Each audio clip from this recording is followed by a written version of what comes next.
আসসালামু আলাইকুম প্রিয় দর্শক।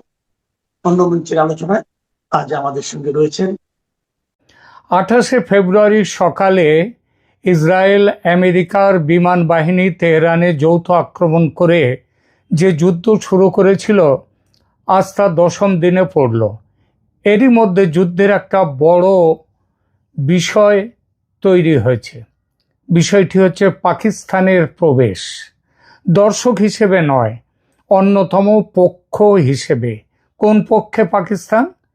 আপনারা সবাই জানেন এই যুদ্ধের দুটি পক্ষের, একদিকে ইরান, অন্যদিকে ইরানের বিরুদ্ধ শক্তি। এই বিরুদ্ধ শক্তির মধ্যে আছে প্রত্যক্ষভাবে ইসরায়েল এবং আমেরিকা, আর এই বিরুদ্ধ শক্তির সহযোগী শক্তি হচ্ছে সৌদি আরব, সংযুক্ত আরব আমিরশাহী, কুয়েত, বাহরিন সহ এক গাদা আরব দেশ, যাদের পরিচয় আমেরিকার স্যাটেলাইট বা উপগ্রহ বা সহযোগী হিসেবে। এরা আমেরিকার সহযোগী শক্তি, সুতরাং তারা ইরানের বিরুদ্ধে এবং আমেরিকা ইসরায়েলের পক্ষে। খবর যেটা এসেছে সেটা হলো সৌদি আরবের ডাকে পাকিস্তান এই যুদ্ধে অংশ নিতে রাজি হয়েছে বন্ধু সৌদির সমর্থনে। তাহলে ব্যাপারটা দাঁড়ালো কি? পাকিস্তান এই যুদ্ধে প্রত্যক্ষভাবে অংশ নিচ্ছে সৌদি আরবের হয়ে, মানে আমেরিকার হয়ে, মানে ইসরায়েলের হয়ে। কার বিরুদ্ধে লড়াই করবে? ইরানের বিরুদ্ধে। আশা করি এই জোটবন্দি নিয়ে কারো কোনো প্রশ্ন নেই। আর এবার বলি সংবাদের উৎস সম্পর্কে। আল জাজিরা সমেত বিশ্বের একাধিক মেইনস্ট্রিম মিডিয়া খবর দিয়েছে সৌদি আরবের সঙ্গে প্রতিরক্ষা চুক্তির কারণে পাকিস্তান ইরান বিরোধী সংঘাতে জড়িয়ে পড়ার স্পষ্ট ইঙ্গিত দিয়েছে। আর সেই ইঙ্গিতের মূল উৎস পাকিস্তানের পররাষ্ট্রমন্ত্রী ইসাক দার। ইসাক দারের বক্তব্য পরবর্তী সৌদি পাকিস্তান নিরাপত্তা নিয়ে জেনারেল মুনিরের সঙ্গে সৌদি ক্রাউন প্রিন্সের যে বৈঠক। আল জাজিরা 7ই মার্চ 2026-এ এক প্রতিবেদনে বলেছে, ইসাক দার সেনেট সেশন ও প্রেস ব্রিফিংয়ে সৌদির প্রতি পাকিস্তানের ডিফেন্স অব্লিগেশন বা প্রতিরক্ষা যে বাধ্যবাধকতা তার উল্লেখ করেছেন। উল্লেখ করে কি বলেছেন? যে এই যুদ্ধে সৌদির পাশে দাঁড়াতে প্রস্তুত পাকিস্তান সৌদির আমন্ত্রণে। বুঝতে কি আর অসুবিধা হয়?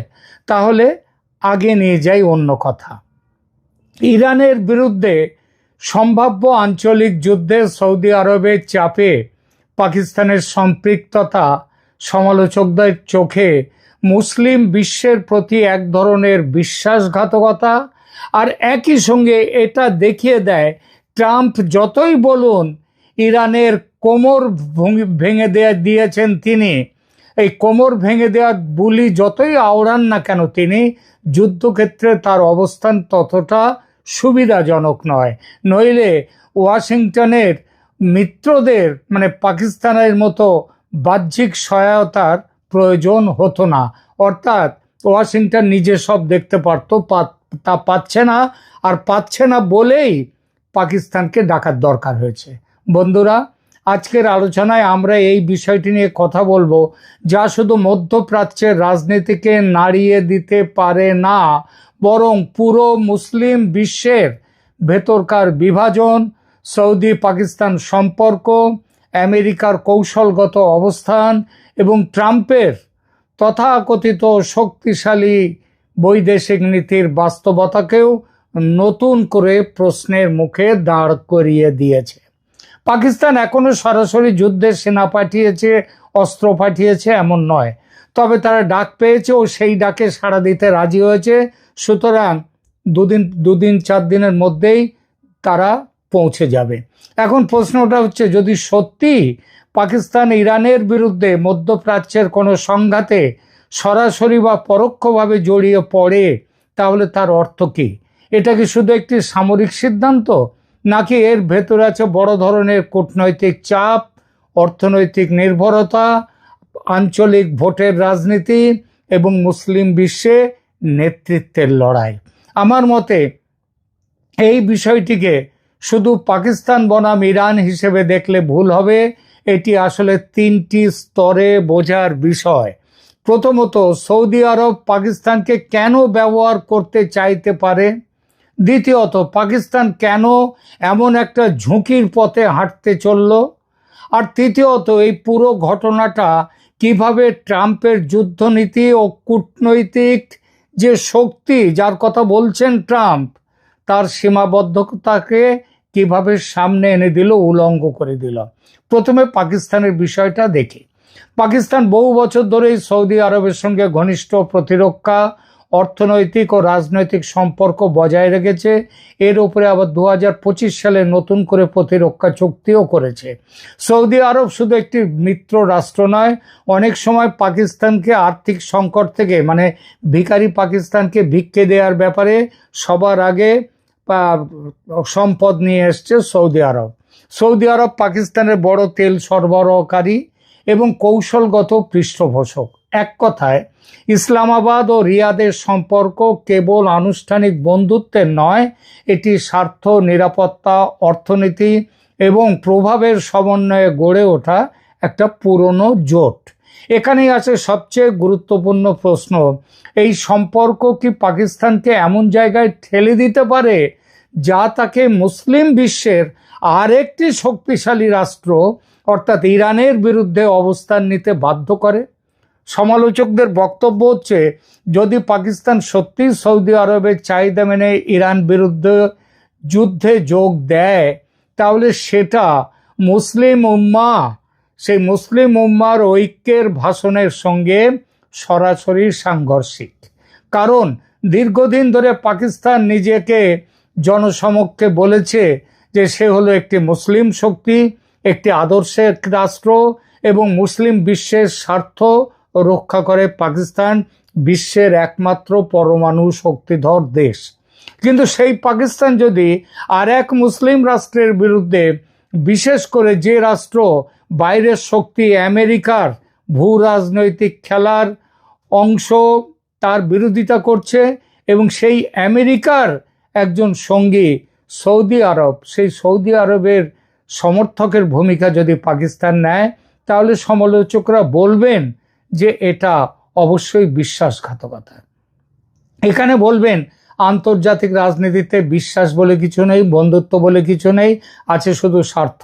কথাটা আংশিক সত্যি, কিন্তু পাকিস্তানের ক্ষেত্রে সমস্যা হলো সে নিজেকে শুধু বাস্তববাদী রাষ্ট্র হিসেবে তুলে ধরে না, সে প্রায়ই নিজেকে মুসলিম বিশ্বের আবেগ, আদর্শ এবং প্রতিরোধ রাজনীতির এক প্রতীক হিসেবে উপস্থাপন করে। ফলে যখন সেই একই রাষ্ট্র ক্ষমতাবান আরব মিত্রের চাপে আর এক মুসলিম বিশ্বের দেশের বিরুদ্ধে অবস্থান নেয়, তখন প্রশ্ন উঠবেই, আদর্শের কথা বলা হচ্ছিল তাহলে কার জন্যে? এখন আসি সৌদি আরবের ভূমিকায়। সৌদি আরব কেন পাকিস্তানকে পাশে চাইবে? কারণ পাকিস্তানের একটা বড় সামরিক কাঠামো আছে, অভিজ্ঞ সেনাবাহিনী আছে এবং মুসলিম বিশ্বের মধ্যে তার সামরিক পরিচিতি এখনো গুরুত্বপূর্ণ। আর সৌদির আছে কি? সৌদির টাকা আছে, অস্ত্র আছে, পশ্চিমের সমর্থন আছে। কিন্তু প্রতিটি সংঘাতে কেবল অর্থ আর অস্ত্র যথেষ্ট নয়, দরকার থাকে জনবল, দরকার সামরিক আস্থা, দরকার এমন একটি রাষ্ট্র যে প্রকাশ্যে বা আড়ালে বলবে আমরা আছি তোমার সঙ্গে। সেই জায়গা থেকেই পাকিস্তানকে সৌদি আরব একটি কার্যকর অংশীদার হিসেবে দেখে। বিশেষ করে যদি সংঘাতের চরিত্র এমন হয় যেখানে সরাসরি বড় শক্তির নাম সামনে না এনে মুসলিম বিশ্বের ভেতর থেকে একটি জোট দেখানোর প্রয়োজন পড়ে, তখন পাকিস্তান শুধু একটি দেশ নয়, একটা প্রতীক হয়ে ওঠে যে দেখো, এটা শুধু সৌদির যুদ্ধ নয়, এটা মুসলিম বিশ্বের ভেতরে সমর্থন আছে। আর এখানেই বিষয়টা স্পর্শকাতর হয়ে যায়, কারণ মুসলিম বিশ্বের সাধারণ মানুষের চোখে এই ফ্রেমটি একেবারেই আলাদা। তারা দেখতে পারে এই ফ্রেমে যে একটি মুসলিম দেশকে আরেকটি মুসলিম দেশের বিরুদ্ধে দাঁড় করানো হচ্ছে এবং এর পেছনে আছে আঞ্চলিক আধিপত্যের রাজনীতি, সাম্রাজ্যবাদী হিসাব এবং মার্কিন প্রভুত্ববাদ, সঙ্গে ইহুদিদের স্বার্থ রক্ষার জন্যে মার্কিনীদের এগিয়ে আসা। ফলে পাকিস্তান যদি এ খেলায় নামে, তাহলে শুধু একটি সামরিক সিদ্ধান্ত নেয় না, সে মুসলিম বিশ্বের অভ্যন্তরীণ বিভাজনকে আরো গভীর করার দায়ও নিজের কাঁধে তুলে নেয়। এখন সবচেয়ে আলোচিত জায়গায় আসি, এই পরিস্থিতি ট্রাম্পকে কিভাবে প্রশ্নের মুখে ফেলে দিয়েছে। ট্রাম্পের রাজনৈতিক ভাষা আমরা সবাই চিনি, তার বক্তব্য হুঙ্কার আছে, হুমকি আছে, দম্ভ আছে, বড় বড় ঘোষণা আছে।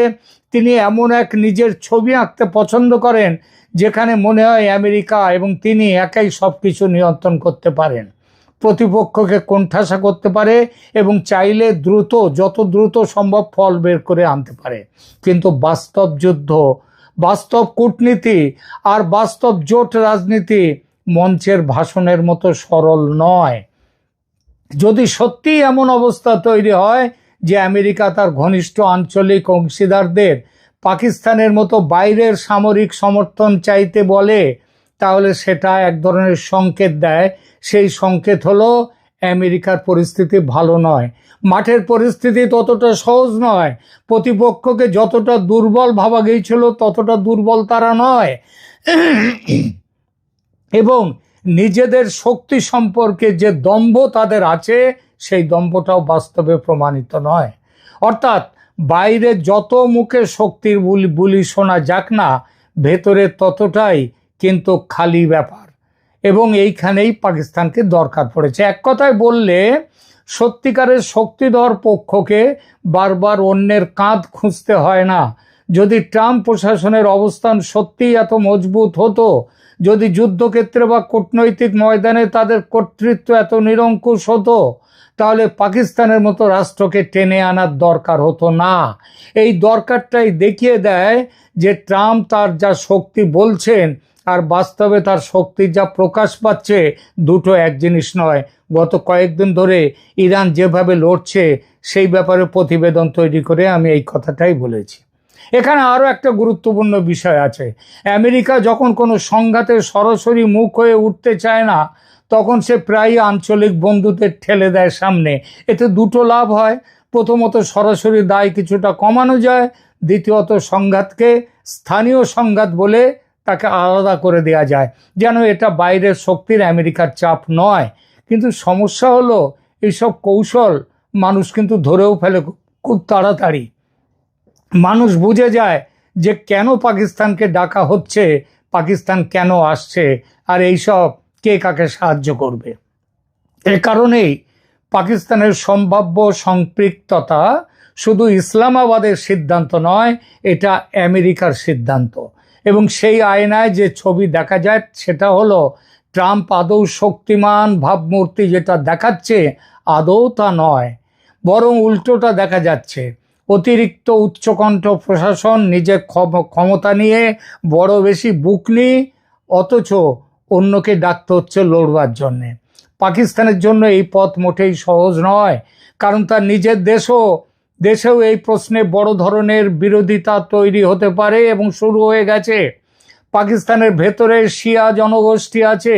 শুধু শিয়া কেন, যে কোনো সাধারণ মুসলমান, সে যে পক্ষেরই হোক না কেন, যে পন্থেরই হোক না হোক, শিয়া হোক, সুন্নি হোক কিংবা অন্য যাই হোক না কেন, ইসরায়েল আমেরিকা জোটের বিরুদ্ধে সমস্ত মুসলমান। তারা ইরানের পক্ষে।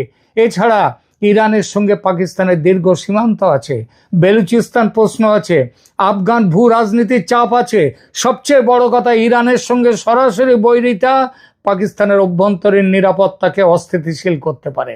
অর্থাৎ ইসলামাবাদ যদি রিয়াদের খুশির জন্য বা ওয়াশিংটনের সুবিধার জন্য, ইসরায়েলকে বাঁচাবার জন্য তেহরানের বিপক্ষে কোনো সক্রিয় ভূমিকায় যায়, তাহলে তার খরচ শুধু বাইরের ময়দানে নয়, ভেতরের রাজনীতিতেও গুনতে হবে পাকিস্তানকে।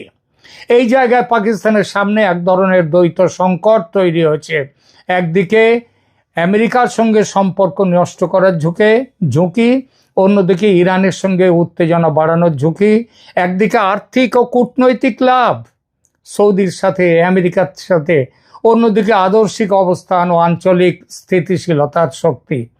আর এই দুইটোই সংকট দেখিয়ে দেয় পাকিস্তান কোনো স্বাধীন কৌশলগত সুপার পাওয়ার নয়, সে হচ্ছে বড় শক্তি আর ধনী মিত্রদের ভাড়া করা পুতুল। যেমন নাচাতে চাইবে তেমন নাচবে। এবার মুসলিম বিশ্বের দৃষ্টিকোণ থেকে বিষয়টা দেখি।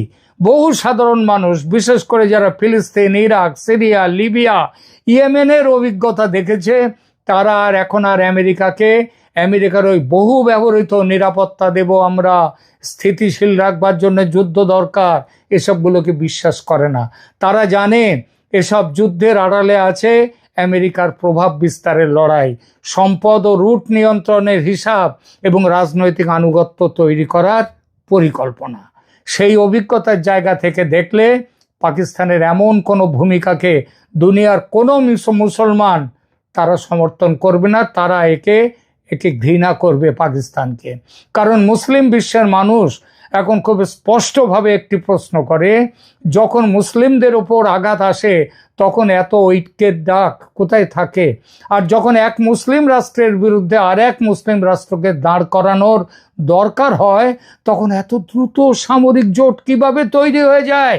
এই প্রশ্নের উত্তর সহজ নয়, কিন্তু প্রশ্নটি বৈধ। আর এই বৈধ প্রশ্নের মুখোমুখি পাকিস্তানকে দাঁড়াতেই হবে। আমি মনে করি এই পুরো ঘটনাটার সবচেয়ে বড় শিক্ষা হলো, মধ্যপ্রাচ্যের যুদ্ধ কখনো শুধু মধ্যপ্রাচ্যের নয়, এটা দক্ষিণ এশিয়ায় প্রভাব ফেলছে, মুসলিম বিশ্বের জনমতকে বদলে দিচ্ছে, আঞ্চলিক জোটকে পুনর্গঠিত করছে এবং বড় শক্তির আসল চেহারাটাকে খুলে ধরেছে। তাই পাকিস্তান যদি ইরান বিরোধী কোনো সামরিক ফ্রেমে ঢুকে পড়ে এবং যদি সৌদির পাশে দাঁড়িয়ে যুদ্ধে নামে, তাহলে সেটা শুধু একটি সামরিক পদক্ষেপ নয়, এটা দীর্ঘমেয়াদী রাজনৈতিক অবস্থান, যার মূল্য অনেক বড় করে পাকিস্তানকে কিন্তু চোকাতে হবে। সবশেষে আমি একটাই কথা বলবো, এই ইস্যুকে শুধু পাকিস্তান কি করলো এই প্রশ্নে সীমাবদ্ধ রাখলে চলবে না। আমাদের দেখতে হবে কে পাকিস্তানকে কোথায় ঠেলছে, কেন ঠেলছে এবং এই প্রক্রিয়া থেকে কার লাভ হচ্ছে। সৌদি আরব তার আঞ্চলিক প্রতিদ্বন্দ্বিতায় পাকিস্তানকে যদি ব্যবহার করে, আর যদি আমেরিকান কৌশলগত দুর্বলতা ঢাকতে সেই সমীকরণকে কাজে লাগানো হয়, তাহলে পাকিস্তান কেবল একটি অংশগ্রহণকারী দেশ নয়, সে হয়ে উঠবে এই অন্যের যুদ্ধের বাহক, ভাড়া করা সেনা। সে আমেরিকা, ইসরায়েল এই শক্তির পক্ষে দাঁড়াচ্ছে। আর তখন সমালোচকদের এই বক্তব্য আরো জোরালো হবে। এটা শুধু একটি সামরিক সিদ্ধান্ত নয়, এটা মুসলিম বিশ্বের অভ্যন্তরীণ সংহতির বিরুদ্ধে একটি অবস্থান। একই সঙ্গে এটা ট্রাম্পের উচ্চস্বরে ঘোষিত আমি শক্তিমান, এই আমেরিকা তার এই রাজনীতিকেও প্রশ্নবিদ্ধ করে। কারণ সত্যিকার শক্তি নিজের ভাষণে নয়, নিজের সক্ষমতায় প্রমাণ করতে হয়। আর যখন সেই সক্ষমতায় ঘাটতি দেখা যায়, তখনই বড় কথার আড়াল থেকে বেরিয়ে আসে অন্যকে ডেকে নিয়ে আসা, অন্যের ওপরে নির্ভরতা। সুতরাং পাকিস্তানের সম্ভাব্য এই পদক্ষেপকে যদি একটি বড় রাজনৈতিক বার্তা হিসেবে পড়তে চাই, তাহলে সেই বার্তাটা খুব স্পষ্ট। মুসলিম বিশ্বের ভেতরকার বিভাজন যত বাড়ছে, ততই বাইরের শক্তির খেলা সহজ হচ্ছে। আর ট্রাম্পের মতো নেতারা যতই শক্তির মুখোশ পরুন, বাস্তব ময়দান ততই বলে দিচ্ছে তাদের যুদ্ধনীতি নির্ভর করছে অন্যের কাঁধে ভর করে, অন্যের ভূখণ্ড ব্যবহার করে এবং অন্য দেশের সেনার উপর ভিত্তি করে। প্রিয় দর্শক, আপনারা কি মনে করেন? পাকিস্তান যদি সত্যি ইরান বিরোধী কোনো জোটে সক্রিয় ভূমিকা নেয় এবং যেটা নিতে চলেছে, তাহলে সেটি কি কেবল কূটনৈতিক বাস্তববাদ, নাকি মুসলিম বিশ্বের সঙ্গে এক ধরনের ধিক্কারযোগ্য বিশ্বাসঘাতকতা? বিচার করুন পাকিস্তানের এই সিদ্ধান্ত সম্পর্কে আপনি কি বলবেন? আপনাদের মতামত জানান। ভূ রাজনৈতিক বিশ্লেষণ পেতে সাবস্ক্রাইব করুন চ্যানেল ক্যালকাটা ডায়ালগস। ধন্যবাদ।